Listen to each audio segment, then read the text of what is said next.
Can you guys hear me okay?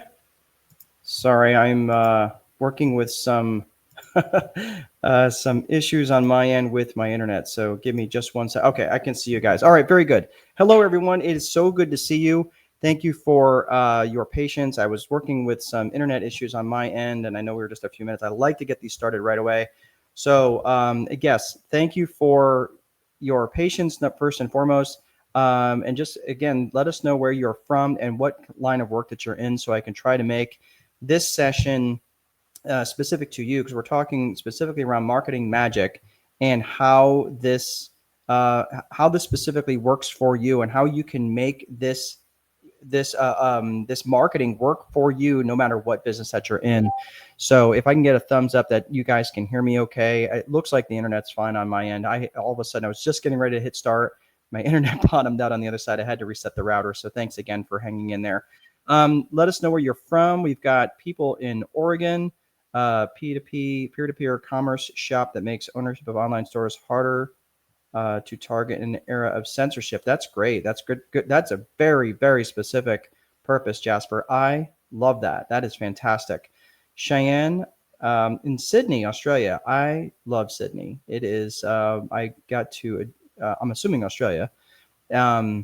Really got to enjoy some time down there when I was in the Marine Corps, and spent a little bit of time out near Amberley and different places out that way. So it's really, really cool. Great people. Yeah, I'm glad. Really, really loved being down there. Okay, we've got Carlos. Carlos, good to see you. Good to see you again. And yeah, I'm gonna get. I know we've been emailing back and forth. I'll have a link out to you today, Carlos. Looking forward to connecting. Jasper, yep. Okay, very cool. You can hear us. All right. Thank you, guys. Thanks so much. All right, we're gonna get right into this. I've got a lot of material to share with you, and also really quick. I've got a couple of things that I want to share with you. I will share with you near the end. First of all, foremost, to answer the questions, I know a few of you were concerned, is there going to be a replay? Yes, there will be a replay. One will come from Eventbrite, and we're also going to upload this to YouTube and send that out to you in your email. So just keep an eye in your spam, because email hates me for some reason, but it will be coming from the extension markdolfini.com. So just keep an eye on your email over the next day or so. That will be coming out with the replay. And also a couple other things that are going to be coming out. We've got some events that are coming up tomorrow. So I'll be sharing that. And there's also a live Q&A session that I'm going to be hosting Saturday morning at 8 a.m. Eastern. So I know this is people all across the world that are joining. I'm humbled by that. And it's totally free. Just show up. It's 8 o'clock Eastern time. And again, you can register for it on Eventbrite, and you can find that. But I just, right before coming online here, I've got a session coming up. I'm going to tell you this real fast. I'll give you more information at the end if you're interested. But I've got a 12-week challenge coming up. Yes, that is paid. If you're interested, if you're not, that's fine. But I'm just going to let you know there's an information session on that at 9 o'clock Eastern. And that will be the time where I'm going to be hosting the 12-week challenge every Saturday. So if you're interested in that, you can come to that session. Go ahead and register for that. It'll be on Zoom, so it won't be on Eventbrite. So please come with your best face, right? Share your videos, and then I'll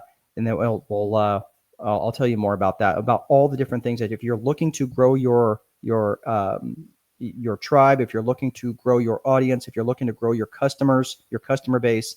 That's what we're going to be getting into in the 12-week marketing, challenge. That'll be coming up on that'll be coming on Saturday at 9 o'clock. All right, so that's all I've got on that stuff. Let's get to the actual session here, which is marketing magic, which is why you're here.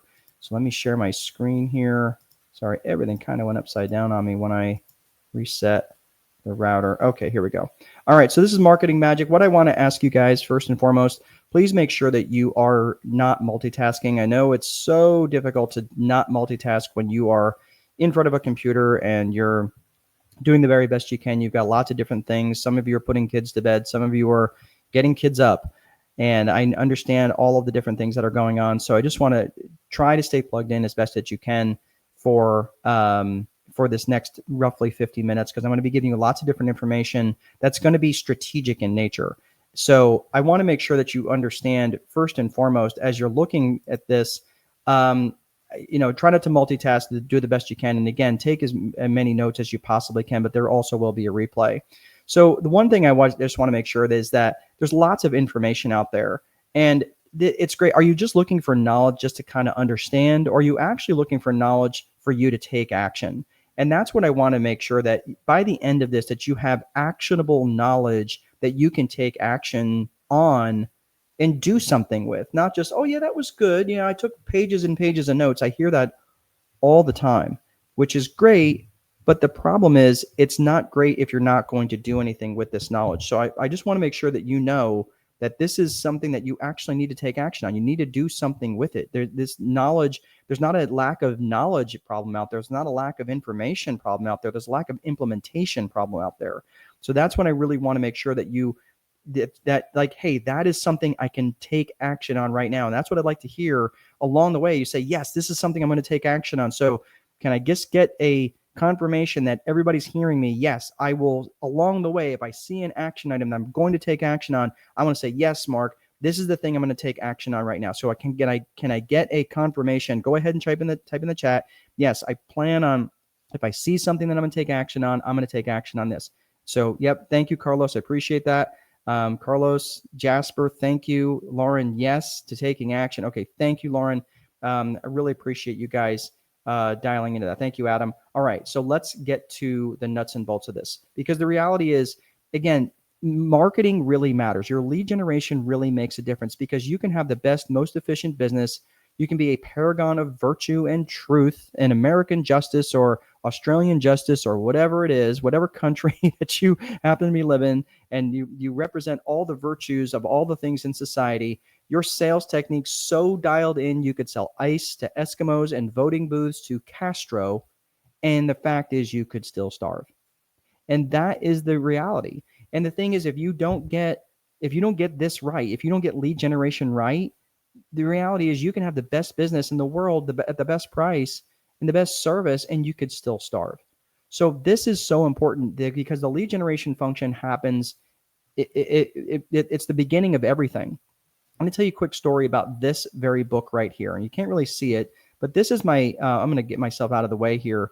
What happened to that? There we go. So this was my very first book. It was called The Time Wealthy Investor. It's actually not even in print anymore. And the thing is, the reason I'm sharing that book with you is it's a good book. It is a very, very good book. And when I wrote that book, I was very proud of how things went down with it. I wrote it. I was like, I mean, it took me a better part of a year to write it. It took me about another 6 months to edit it. It was about 18 months altogether to get this thing all dialed in, right? And I was like, oh my gosh. And I'm saying it's a good book, not because I'm saying it's a good book.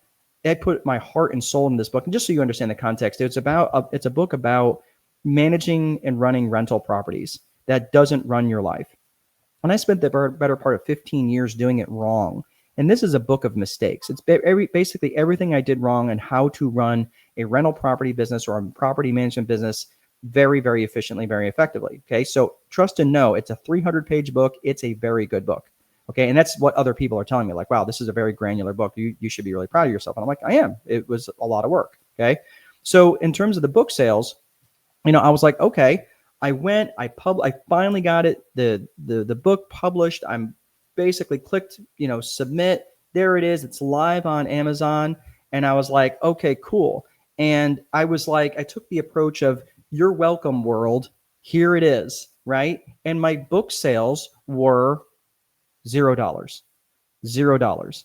After 3 weeks, I had no book sales. I was like, this is going to be harder than I thought. Right. So then I started to recognize that, again, the one critical component that I needed was promotion. Again, if you guys are putting YouTube videos out there, if you guys are putting content out there and you're not promoting that content, what do you expect? And it's not about likes and follows, because that's a vanity metric. Again, I've only got a little over 2,000 people that follow me on YouTube. Again, that's a vanity metric, even though it's a small account. But the reality is I make money off of just those 2,000. Okay, so it's not the number. Don't get hung up on vanity metrics. The reality is, what's the metric that matters? Dollars in the bank account, right? Like people satisfied, people being served. Okay, and I wasn't doing any of that. I didn't have any promotion whatsoever. So I started a brand, and the brand was called Landlord Coach. So, which kind of makes sense. I was looking, and it kind of matched up with the avatar that I was seeking. You're going to hear me talk about avatar here in a minute. So I started this Landlord Coach brand, and I was like, okay, so now I'm starting to do a little bit of promotion, and I had all these funnels, and tell me if any of this sounds familiar, right? Where I started putting these funnels together, and I started posting a lot more, and I was paying for marketing, and I was emailing everybody 50 times a day and driving them bananas and cajoling, and right, and I started putting a lot more effort into selling this book. I paid for Amazon ads. I paid for Facebook ads. Does any of this sound familiar? Any of this at all? Am I the only one? All right. I paid for Google ads. My volume, okay, thank you, Lauren. My volume increased tremendously. I spent 3 months doing nothing but try to sell these darn books. And from all that effort, I went from $0 in sales to $95.64. That's gross, by the way. That's not profit. Okay. So I sold 12 books. I was so incredibly discouraged. How many of you would have felt discouraged? Thank you, Carlos. How many of you would have felt like giving up at this point? How many of you would have felt the same way that I did in that moment?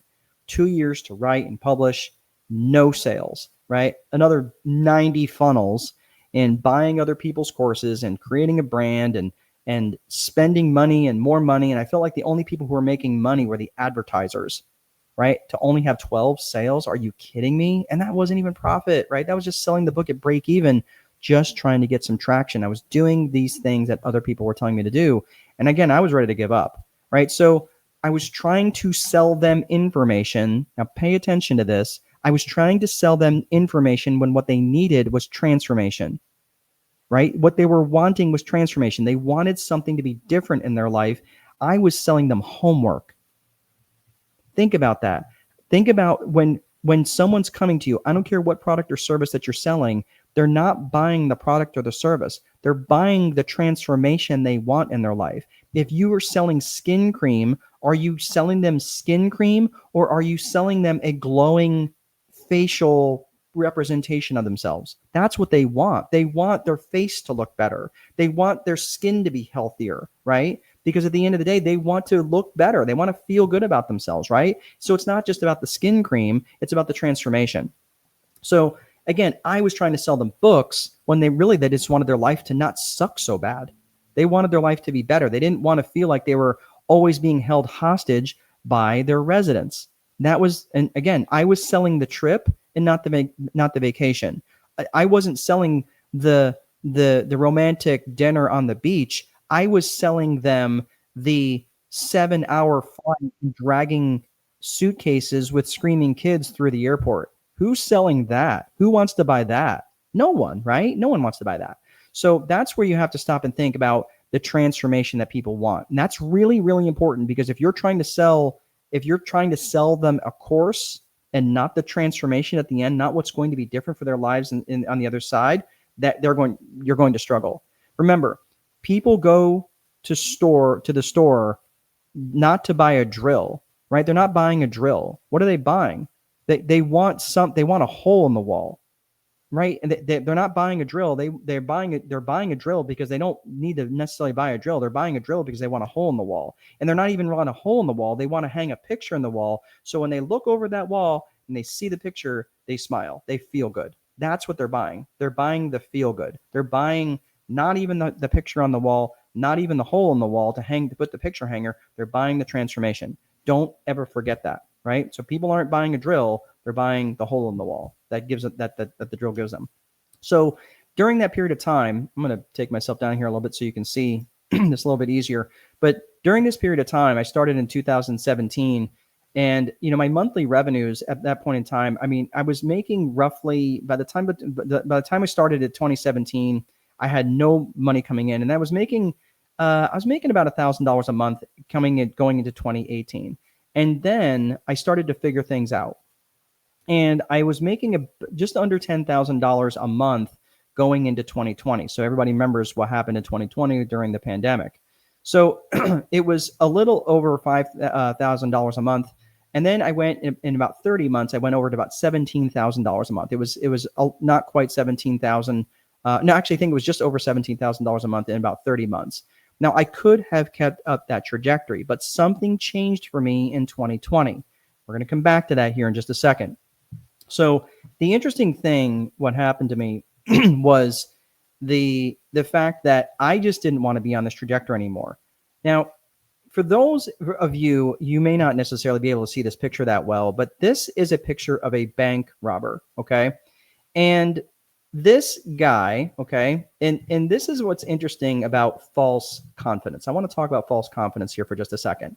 And going into, so what this guy did is he was basically holding a gun to a teller right there. Okay, you can't really see the gun in his hand, but there's a gun in his hand. And he doesn't even have anything on his face. It's a little blurry because of the resolution of the photo. But on January 6th, back in 1995, two guys, MacArthur Wheeler and Clifton Johnson, robbed two banks in Pittsburgh in the United States at gunpoint without any attempts to disguise themselves. What they had done was they covered their faces in lemon juice. Okay, now do you guys know what lemon juice does? When you write in lemon juice, what does it do? Right? It's invisible. And then in order to make it visible, you hold it up to heat and then it heats up and then you see the writing, right? That's what lemon juice does. Well, he and his accomplice thought if they covered their face in lemon juice, that it would make them invisible to the cameras. And they were even seen on camera waving to the security cameras because they were convinced that they were invisible. I'm not making this up. This is so bizarre that these two researchers, these two clinical psychologists, or they were research psychologists actually, they, by the name of Dunning and Kruger, and you're going to understand where I'm going with this here in a second, it gave rise to this thing called the Dunning-Kruger effect. Okay, so the Dunning-Kruger effect is basically how false confidence plays into different things, right? Now, when I went into that, let me explain this, how this actually works. So you start down here at the bottom, which is basically you've got the confidence, the confidence axis, the y-axis is the confidence going up and down, and as you go left and right, that is your competence, right? How competent you are. So you start there at the bottom. Anytime you're starting out an endeavor, you start at the bottom left, right? Now, when you start out, your confidence skyrockets, right? And it goes straight up. You don't have very much competence. You don't really know what you're doing, but you're really super confident. You're like, how hard could it be? Right? Yeah, this is easy, right? How hard could it be to sell a book, right? You just got to write a good book. People will buy it. Okay? So there it is. That is called the peak of Mount Stupid. That is Mount Stupid. So all of a sudden, when you start cresting Mount Stupid, you start realizing you don't know what you don't know. And all of a sudden, you come crashing down into what's known as the Valley of Despair. Okay? So this right here, okay, and now if you continue on and you start building on your competence, right, you start getting up the slope of enlightenment until you start to, and then you start to realize, okay, you get to the plateau of sustainability. Now, let me ask you a question. Where was I? You can implement this, okay? So here's the thing. Where be specific what you're going to implement, Jasper, because I want to be really specific in terms of what you're doing. So here's the thing. When you're climbing out of that valley of despair, think about this. Where was I when I started selling books, right? Yeah, I was like, I was way down here on the left, okay? Right down there, right at the very beginning. And I peaked pretty fast on the peak of Mount Stupid. And then I was so discouraged, I was in the valley of despair. So again, has anybody been here? Has anybody been in the valley of despair? This is really important because you recognize, I don't want you to stay in the valley of despair.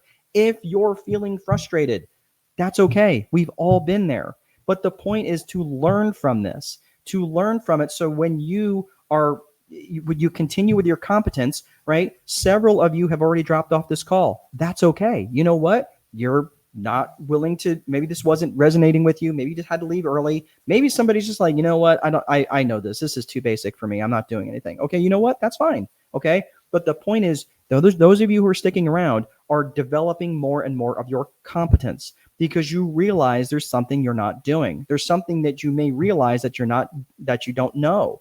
Okay. This is where you start to realize that you don't know what you don't know. And you're like, oh, or you start learning like, okay, I don't know what I don't know, but here I am now. I know what I don't know in the valley of despair. Okay. The basics are where it's at. That's exactly right. So this is where I'm saying is when you start learning this Dunning-Kruger effect, when you start going up that valley or that slope of enlightenment till you get to the plateau of sustainability. All right. So now let's look about starting over. So I want you to recognize when, and this is where I started to lay out this methodology called the Viper method. Now I'd only focus. Here's the thing: in terms of the Viper methodology, I'm gonna have you focus on just a couple of things, and this is where I'm talking about with the 12-week challenge that I have coming up, which is leading up to something that I call infinite marketing. Okay, so I'm going to demonstrate to you what the Viper methodology is first and foremost, but I want you to understand that when I first came up with this methodology, my business was running like about as efficient as a pig on stilts. It was awful. It was terrible. Nothing was working well. And that was my property management business. And that's what I wrote about in the Time Wealthy Investor. So, I mean, I utilized that opportunity where I had people that were not paying me rent on time. I couldn't get people to not call me on my cell phone at all hours of the day and night. I mean, I had real struggles. And, I had about a $6.5 million rental portfolio that I had built basically from scratch and bringing in about $65,000 a month in revenues. And it was so over leveraged, I couldn't keep things going. I mean, it was a mess. It was an absolute mess. So this is the problem that I absolutely had is, with this Viper methodology. So when I started to create what this Viper method was, it was because I was climbing out of this hole and I really needed to start over to start really figuring out how in the world am I going to sell these books. Okay. So now the idea about starting over, and again, I mentioned to you earlier that I was making about $17,000 a month in revenues coming in from the landlord coach stuff, but I wasn't happy with where it was at. And the reason for that is because this is what I'm going to lay out in the Viper methodology here. Now, Viper is an acronym. Okay, this is important because this is how you set up the strategic planning, or this is how you strategically set up a business from the top down instead of the bottom up. Okay, the top down is how you're developing strategy. So this strategic approach is called the Viper method, which stands for vision, infrastructure, process, execution, and reporting. Okay, so vision, again, and that vision is just simply where you want to go, right? It's the basics of where it is that you want to go from a personal vision perspective and a business vision perspective. The infrastructure is the bones of the business. It's the desks, the chairs, the software, and it exists to serve the vision. Okay. The personal vision is what everything is served by. The business vision exists to serve the personal vision. Okay. The infrastructure exists to be in alignment with the business vision that serves the personal vision. Okay. The process is just basically how you do stuff from a tactical day-to-day perspective to a strategic perspective. Saying, okay, cool, tactical day-to-day, how do I answer the phone? How do I prepare bank deposits? How do I just do the normal doing that I do every single day, right? Strategic process is about strategic planning, right? It's like you built this battleship, you built this warship. Now you want to take it out of the harbor. You want to go make some trouble, right? And so that process includes both tactical day-to-day stuff and strategic long-term planning. The execution piece is just making sure that you get the important things done. Because if you have been in business for more than 5 hours, you realize you have a lot of things that show up that aren't really necessarily all that important. But there are a few very critical things that are important. So this is about establishing priorities, not just a list of to-do things, right? So you want to identify the up to 5 most critical things that you will do every day. I like to do 3, but 5 is fine. No more than 5. Super critical, very specific needle moving activities that are going to grow your business. Okay. That's the marketing piece. If you're trying to grow your business, I'll make this point again, but if you're trying to grow your business, 60 to 70% of your actions and activities that are executed need to be around lead generation and marketing. That's the way it is. Okay. I'm just letting you know. And you're like, well, I mean, so this is again, the marketing magic here. There's really no magic. The magic is making sure that you're following up and you're following through and you're spending 60 to 70% of your actions and activities on very specific marketing activities. Okay. If you're doing reporting, reporting is just measuring your actions and activities based on your results. So if your results suck, guess what? You only adjust your actions and activities. That's it. Right now, it's just a question of making sure that your actions and activities are measured, that you know what you're doing. You're not just doing random acts of marketing. You're doing the things that are very, very specific. Okay. So let's look at the 4 core functions of business. The 4 core functions of business have to exist in every business. Okay. And they are lead generation, sales, operations, and accounting. And your customer's journey, I probably should put this back up. The customer's journey in your business happens in this order. Okay, so the customer's journey through your business happens in this order. And that goes lead generation, sales, operations, accounting. Okay, so let's take a quick look. And again, we're going to come back to this because everything is going to be around lead generation. Everything's going to be around lead generation. People are like, oh my gosh, what did I tell you about sales? I mean, if you had 1,000 leads come in today, could you be terrible at sales and probably still do okay? Probably, right? So this is what I'm saying. Like when it comes to leads, you have to have an abundance of leads because this is where volume solves everything when it comes to lead generation. If you're just trying to like reach out to 1 or 2 people a day and think that that's going to make a difference for you, unless you're selling really, really high ticket items, in excess of, 100,000 pounds or, $100,000 or whatever's a lot of money in your market, I'm just telling you that you're going to starve, right? This is where you have to have volume serves. It solves a lot of problems. Okay. So let's look at the Viper methodology. Okay. So we got vision, infrastructure, process, execution, reporting. When you're looking at vision, I want you to think about this in the context of 2 separate things. Okay. Vision breaks down into personal vision and business vision. Personal vision is going to ask you just a very simple question. Where do you want to go? Meaning you specifically, Jasper, where do you want to go? Meaning in your life. Like you wake up with $30 million in your bank account. What do you want your day-to-day life to look like? From a business vision perspective, you're going to say, great, how are we going to get there? How's the business vision going to get you there, right? And the danger in only looking at a business vision is that if you only have a business vision, is that if you only have a business vision, or if you create a business vision before you create a personal vision, you're going to end up creating a life that exists to serve the business. And I'm just telling you, that life sucks. I've been there way too many times. I'm in my 50s now. I'm actually turning 53 tomorrow. And I'm like, you know what? I am so glad I released myself from that prison of chasing my business vision over and over and over again, because my business was never going to love me as much as I loved it. And it was a little heartbreaking coming up to that conclusion, but that's what it was. When you're thinking about the 3 C's of business vision, okay, so let's pretend that we have our personal vision defined, right? About what you want your life to look like from a day-to-day perspective, okay? Thank you, Carlos. If I want you to pay attention. So, okay, tell me you're paying attention, okay? I'm clapping my hands because I want you guys to kind of get out of the zone. This right here, what I'm going to tell you is when you identify the 3 C's of your business vision, this is absolutely crucial for coming up with a solid marketing plan. Okay, so because if you don't have these things clear, it's not going to get more clear in the mind of your customer. Okay, so in this context, you've got 3 C's of business vision. They are core purpose, core values, and client avatar. When you're looking at your core purpose, the core purpose of your business is specifically what business are you in, and specifically what problems do you solve. If you're not clear on these 2 things and you're not specific in your answers, it's not going to magically get more clear when it leaves your mouth and it gets to the ears of your client.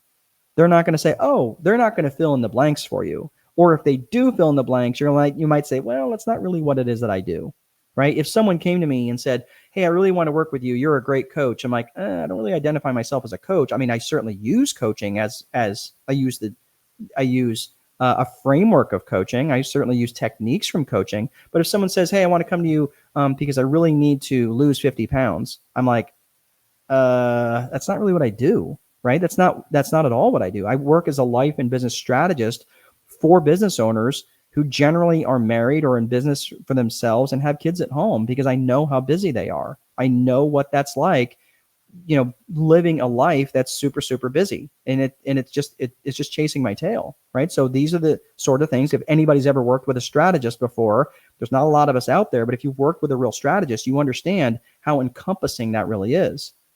So this is why it's important to be really clear on your core purpose, and almost to the exclusion of what you won't do, right? Think about Starbucks. Starbucks doesn't sell, cheeseburgers. And there's a reason for that, because they know they're in the business of selling coffee, right? The CEO even announced that they're getting out more and more out of the food business because it's getting away from the core purpose of their business. Let's look at core values. Core values is what matters to you about this business. And how would the world be worse off if you are no longer in business?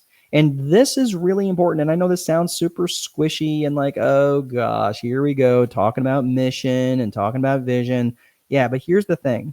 The companies that have well-defined core values, the thing is with this is you have to consider that core values help define your company culture, even if it's just a business of one, even if it's just you.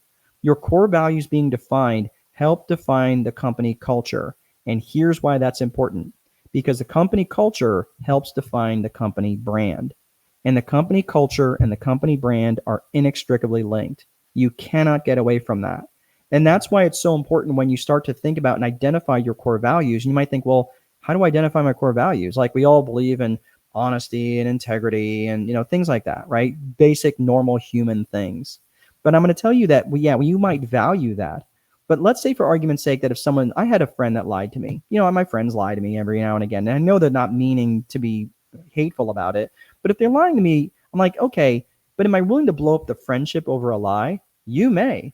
I may not. I may offer more grace. I'm not saying that I'm superior or I'm better or anything else. But generally, lying to me, there's a reason someone may be lying. Maybe they're embarrassed. Maybe they don't know the answer, so they don't want to look stupid. There's lots of reasons people lie, right? Is it a value of mine? Sure. But is it a core value? I would say probably not. And the reason why I would say it's a core value is that, is it enough for me to take action? Is it enough for me?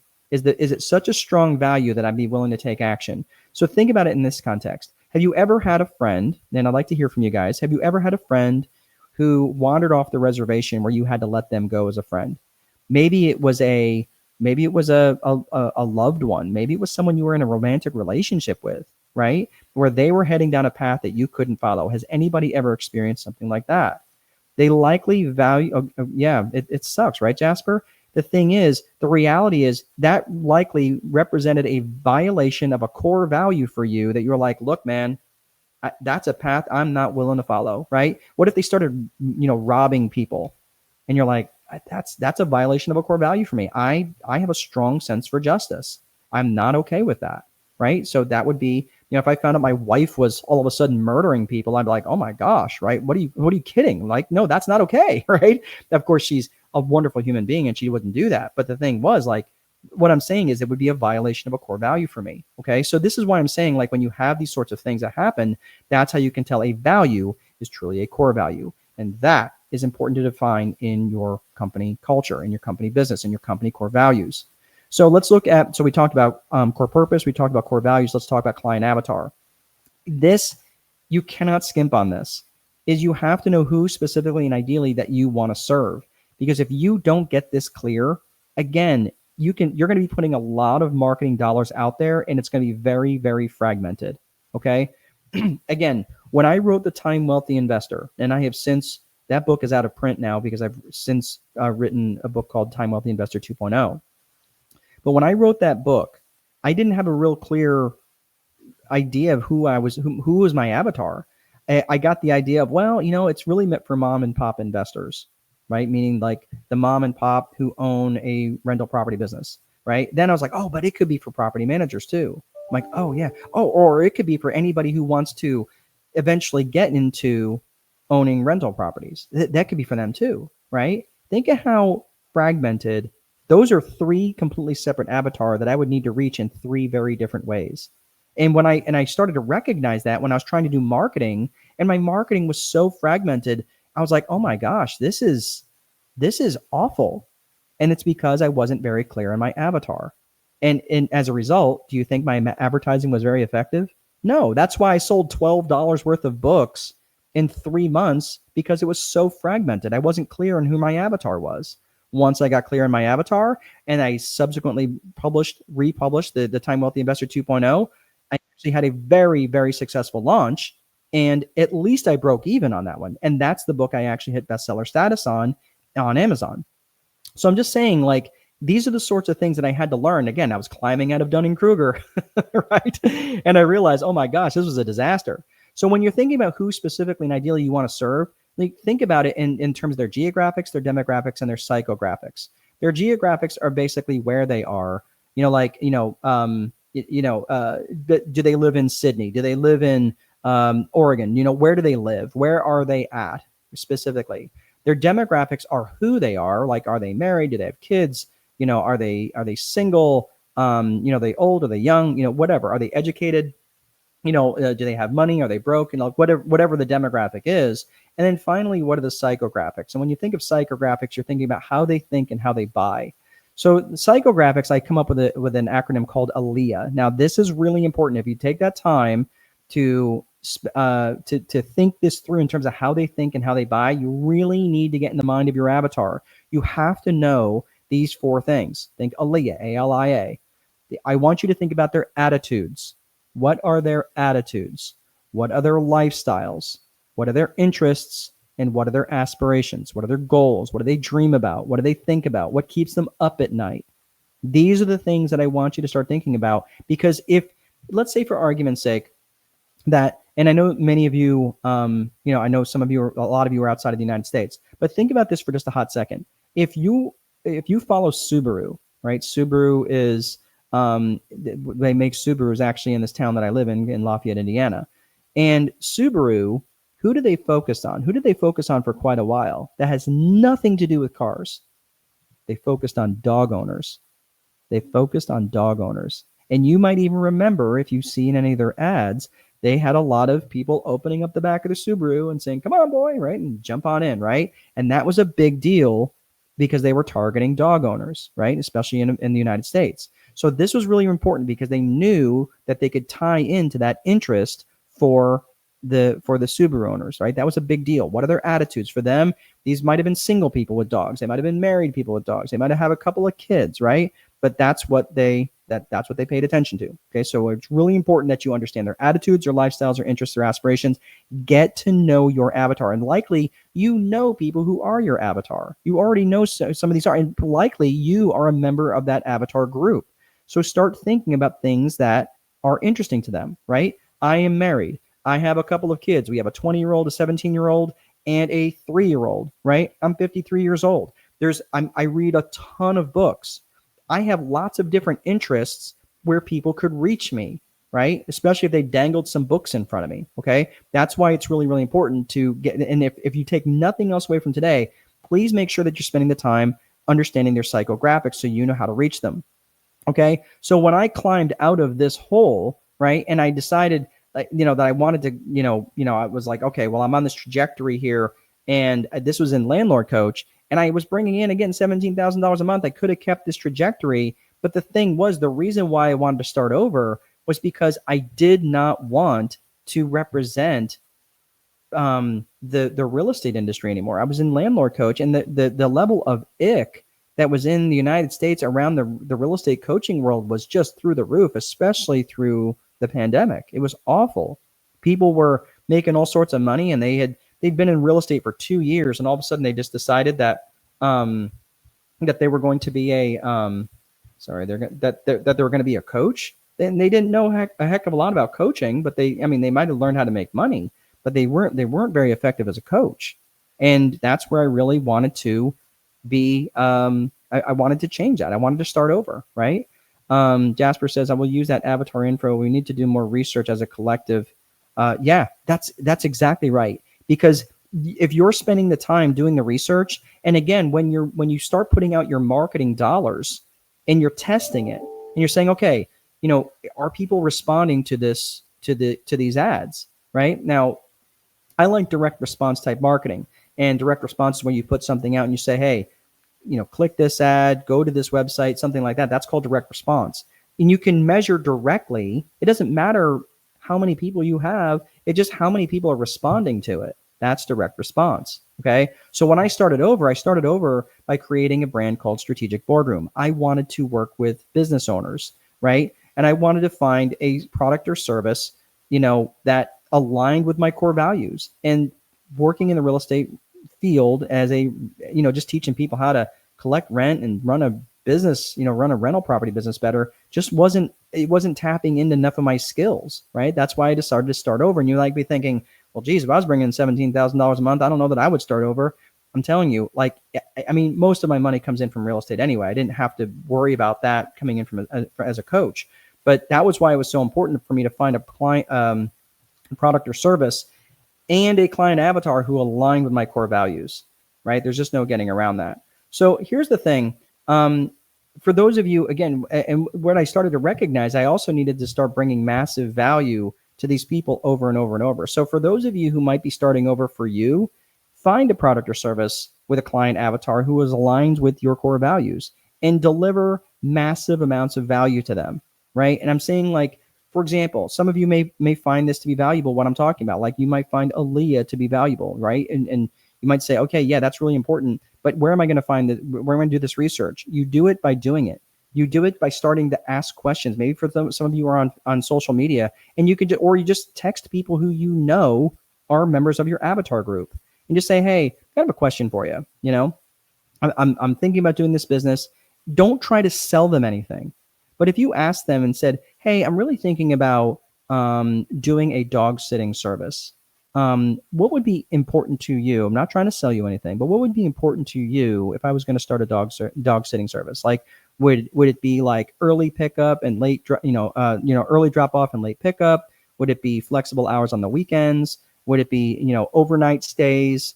Would it include dog grooming where you want them to get, shampooed? Would it be training them for obedience training while they're here?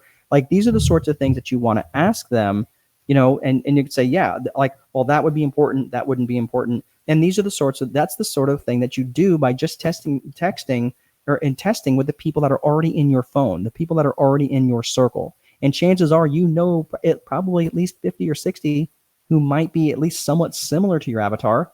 Now, again, are you going to ask someone who's like 16 years old that question? No, because they probably don't have any money, right? Unless you're selling like a video game to like 16-year-olds, right? But if you're going to ask someone about dog owners, and dog owners are like $1 billion business, just in the United States alone, right? I mean, multi-billion-dollar business. So I'm saying, like, just as a dog owner example, but again, if you're doing a bookkeeping service, ask people who are similar to your avatar what they would value, right? Hey, do you understand what a balance sheet and an income statement is? Actually, no, I have no clue, right? Okay, cool. Well, would you be interested if your bookkeeper, again, I'm not trying to sell you anything, I'm just trying to understand the avatar. So this is really helpful. If I did like a once a month meeting with you on checking on what, showing you what the income statement, the balance sheet is. So if you ever wanted to go to a bank to get a loan in the name of your business, that you would have this stuff already for you. Oh my gosh, that'd be amazing, right? It's like, are you doing this? And generally, you're onto something when people go, yes, when are you starting it? I would like this very much, right? And that's exactly how I did when I launched The Time Wealthy Advantage, which was my last series of books. The Time Wealthy Advantage, I had so little input on the name of the book, with the exception of The Time Wealthy Advantage. I knew that was going to be the name, but the subheading, I came up with 3 or 4 different iterations that I liked, and I ended up coming up with a hybrid that everybody voted almost 70% that was going to be the subheading. I didn't vote on that. I had no vote. If I had a vote, it would have been completely different. I had no input at all on the book cover design, right? I mean, I had 3 or 4 that I came to them with, and I tested it with people by just text messaging them, saying, hey, which one do you like? And the one that I liked is not the one that people picked. And I was like, ugh, damn. Now, it's still a good looking cover. I really like the cover. But me personally, I liked a completely different cover that was actually more similar to my original book. But people didn't like it. People didn't vote on that. And that's how I was doing A/B testing. So again, if you're starting over, or you're just kind of getting started, it's really important that you find this by testing, asking the people who are in alignment with your ideal avatar. Okay, so if you're kind of needing money in a hurry, and I kind of put this in here because there was a couple people that were like, hey man, I'm really kind of needing money. Focus on this vision piece and focus on the execution and reporting. Focus on specifically where you want to go, and focus on the business vision, specifically core purpose, core values, client avatar, and really execute hard, and then look at the data.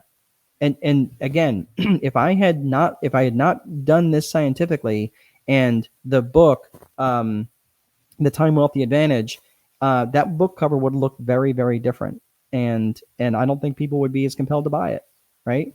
So this is why it's important to do the testing. Now, when you're looking at the 4 core functions of business, you've got lead generation, sales, operations, and accounting. Okay, that's what I've mentioned before. Okay, this is really, really important when you're looking at this, is that when the lead generation function happens, okay, so when you're thinking about lead generation, let me take myself down here so you can see, this is kind of a small slide. I mentioned that the customer's journey happens in this order, okay? So first, lead generation, right? You send out your leads, that might be creating leads. And again, it's a little bit beyond the scope of here about how to get granular on leads, because everybody's business is a little bit different, okay? But when you're putting out value, and I mean specifically you're putting out value, and again, internet posting is not marketing, okay? It's just more about awareness than anything else. And I don't like branding. I think branding is slow, it's expensive, and it just does not love you the way that you love it. So when I like putting stuff out there, I want to put stuff out. Hey, are you interested in X? Would you be interested in a, for example, in a 55-minute Q&A session with me, right? And as a result, I have done that, and that's my lead. Now, I have people signed up for it, and I don't know how it's going to go. Maybe no one shows up and I get a free hour. Okay. But if I do have people show up, now they've got me as they can ask any sort of questions that they want for that hour. Okay. I'll bring them on stage. And if you guys are interested, you can sign up through Eventbrite. Okay. But the reality is the lead generation, many people look at it from lead generation and then they stop, and then they do the sale. They sell someone, they get someone to buy something. Then they do the fulfillment. And then, of course, the accounting function, and the money comes in and they do the accounting, okay? Here's the thing. This is what it should look like. Lead generation never stops. It never, ever, ever, ever, ever, ever stops. And if you look at the very bottom of that second graphic, do you see what that little symbol is at the very bottom? Can you see it? What is that symbol? What is that symbol? Take a sip of my soda as you guys are answering that. That's right. Infinity. That's the infinity symbol. It continues on forever. You don't ever, ever, ever, ever, ever, ever, ever stop marketing to them, right? You market to them through sales. Now, what do I mean by marketing? Let me look at you directly. Wave a finger. Okay. Here's the thing. It doesn't mean you're always trying to hold their heads underwater, getting them to buy something. It means you're reaching out to them organically with value. Some of you have already received an email from me, right? Some of you will continue to receive emails from me unless you say don't email me. And it's not an automated, I'm not shoving you in a automated email engine, which I respect why people do that, but that's not my approach, because I'm not looking for tens of thousands. I'm looking for maybe a few hundred, okay? But the thing is, I have already gotten 100 or more new contacts just this week by the events that I've done on Eventbrite. And I'm not saying this I'm working my tail off to do this. I've done an event every day this week, and I'm going to do one tomorrow, and I'm doing one on Saturday. That would be 6 out of 7 days that I'm doing an event. And I have to be prepared for this, okay? The reason I'm telling you this is because I'm going to reach out to you, and I'm not going to reach out to you to go, hey, cool, now buy my crap, and hit you and bombard you with a bunch of stuff. No, what I'm going to do, and I'm telling you this now, you're like, why is he being so like upfront about this? Because I'm showing you what I'm actually doing. I'm showing you, and I'm leading with value. I want to share things with you that are valuable, that I think might be valuable to you. Some of it might be, some of it won't be, and that's okay. But if I share with you enough value, at a minimum, I've made your life better. At a minimum, you probably maybe start talking about me a little bit. Then you might say, oh, this guy, yeah, he shares a lot of value. every now and again, it's roughly 4-1. I'll send you something that might cost a few dollars. Some of it might cost a lot of dollars, right? But it just depends. But I'm sharing it with you because if I've not given you enough value, I've not earned that with you. Does that make sense? Think about how you're doing this with your clients. Think about how you're doing this now. If you're reaching out and every time you slip into someone's inbox and you're always trying to like, hey, have you thought about this weight loss product? And you're like, thanks. Are you calling me fatty? You're like, what? Seriously? This is what a lot of people do, and they waste so much time. Like there's people who slide into my inbox and they're always like, oh my gosh, man, I know they're going to try to sell me something. And every time I slide into someone's inbox, I'm asking them how they're doing, right? This is trust-based marketing. It's moving way too fast. It's like, hey man, pour some wine, light a candle, romance me a little bit, right? Metaphorically, I'm married, so I'm just saying like, but that's what I'm saying. Like, take some time to actually get to know me. Take some time to build trust, or say, hey, here's something that you might find valuable. And if not, all good, right? How about leading with that rather than saying, hey, are you ready to buy my crap? Okay. Lead with value, and if nothing else, just watch what I do. Watch how I lead with value. And if you don't see it as valuable, that's fine. But someone else may, or someone else that may.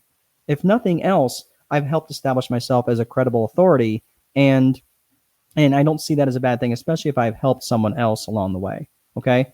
Care about me as a human. That's exactly right. Okay. So is this something that you guys can do? Is this something that you feel that you can do? Lead with value, right? Where you at, Jasper? Okay. I will use, okay. Jasper saying I will use that avatar info. Need to more. Okay. You're right. You had mentioned that. Yep. Absolutely, Jasper. Very good. Anybody else? Jasper's been burning up the chat room. I don't hear anybody else saying out there. But again, this is stuff that you can do in terms of infinite marketing, and you never, ever, ever stop. So here's the thing. You say, okay, well, here's where they are. When do I actually stop marketing to them? Okay. When they have demonstrated to you that they are not your client avatar. When they have demonstrated, then they have shown you that you are not their avatar, that's when you stop marketing to them.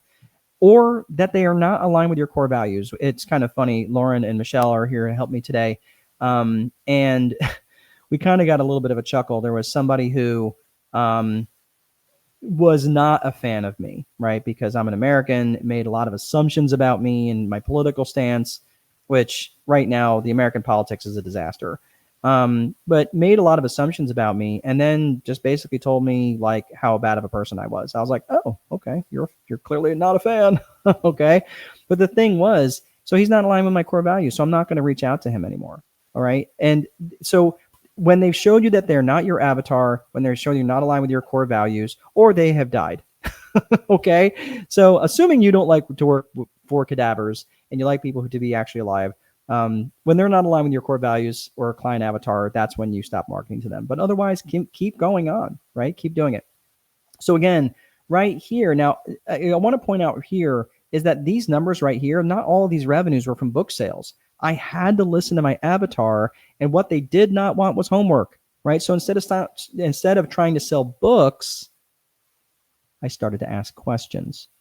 Hey, what's keeping you up at night, right? So during this period of time, I was traveling a lot. I was traveling around different real estate investor associations, different landlord groups, and I was the speaker.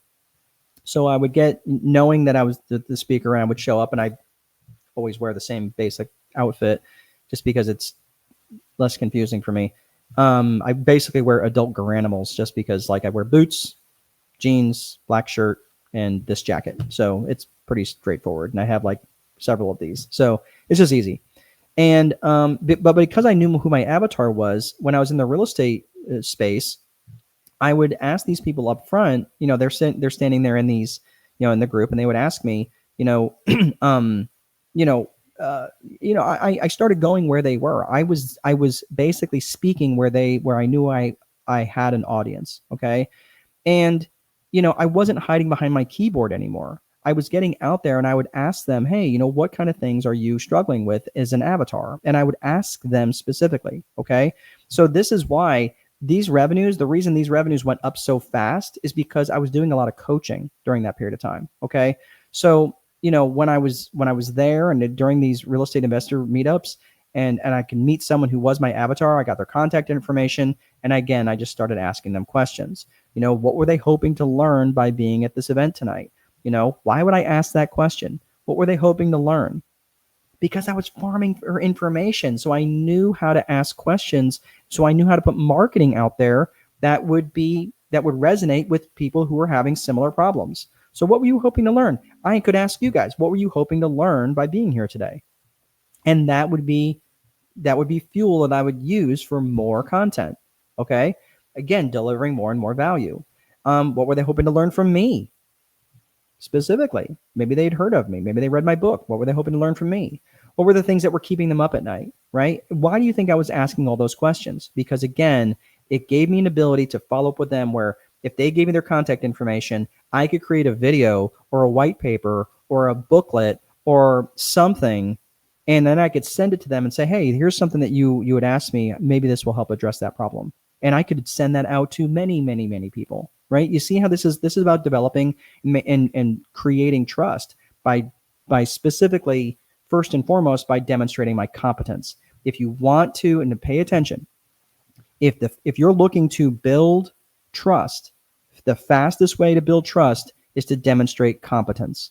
It's not about demonstrating character. Yes, character is important. You can't go up there talking about, your drinking binges and all this other stuff. Like, that's obviously not going to work. But I'm saying people go, oh, they're going to buy from me because I'm a nice guy. No, they're not. They're not going to buy from you because you're a nice guy or a nice gal. They're going to buy from you because they think that what you have will solve their problems. Okay. So I just don't lose sight of that, is that you demonstrating your competence is the fastest way to create trust with your avatar. So again, when I was at the peak of Mount Stupid here, let me get myself back down on the bottom here. When I was here at the peak of Mount Stupid, right? Again, I was in this valley of despair, and I was just keep climbing up that slope of enlightenment until I finally got to that top part of this plateau of sustainability. So that was really, really important. I asked all those questions so I could learn from them, so I could get out of the valley of despair as fast as I possibly could.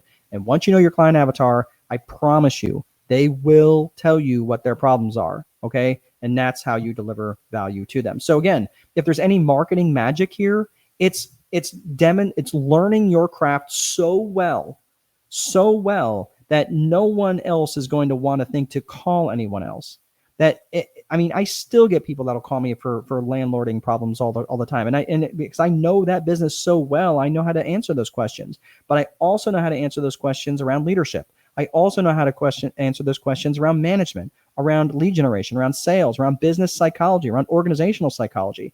Right now, I'm in a PhD program learning organizational psychology, and my focus is going to be on y'all, people who have either solopreneurs or 1 to 19 employees in their business, right? I'm not looking for the big boys. I'm looking for the smaller guys, like all of us here on the call. All right. So, okay, we are almost done, Jasper, but I understand you have to run, but you're going to get the replay here. So we're going to put the fries in the bag here in just a minute. So you're not going to miss much. So again, once you know their problems, you can deliver value and help solve those problems. Now, here's one quick thing. There's a lot of people who have money versus time, okay? And I want you to think about this in the context of consumption, production, or promotion. In terms of consumption, production, or promotion, these are three things that often look like the same thing, but they are not. So when you're actually, when you're consuming, if you're like, say that you're reading a book, right? You've got a book that you're reading. That's consumption. That's consumption all day long. It might feel like production, right? But it's not. So you have to make sure that your consumption and your promotion and your production, that specifically which is which. But promotion is what you should be spending most of your time on. Okay, so sorry, I forgot to put my slide back up here. But promotion is what you need to be spending a heck of a lot more of your time on. So if you've got more time than money, spend your time on networking. Spend your time doing direct response, putting stuff out there where people are responding to you directly. Hey, if you're interested in this, let me know. Send me an email. I'll happily share this with you. Hold meetups, right? Those are super simple. Hold up a meetup and see if anybody shows up, right?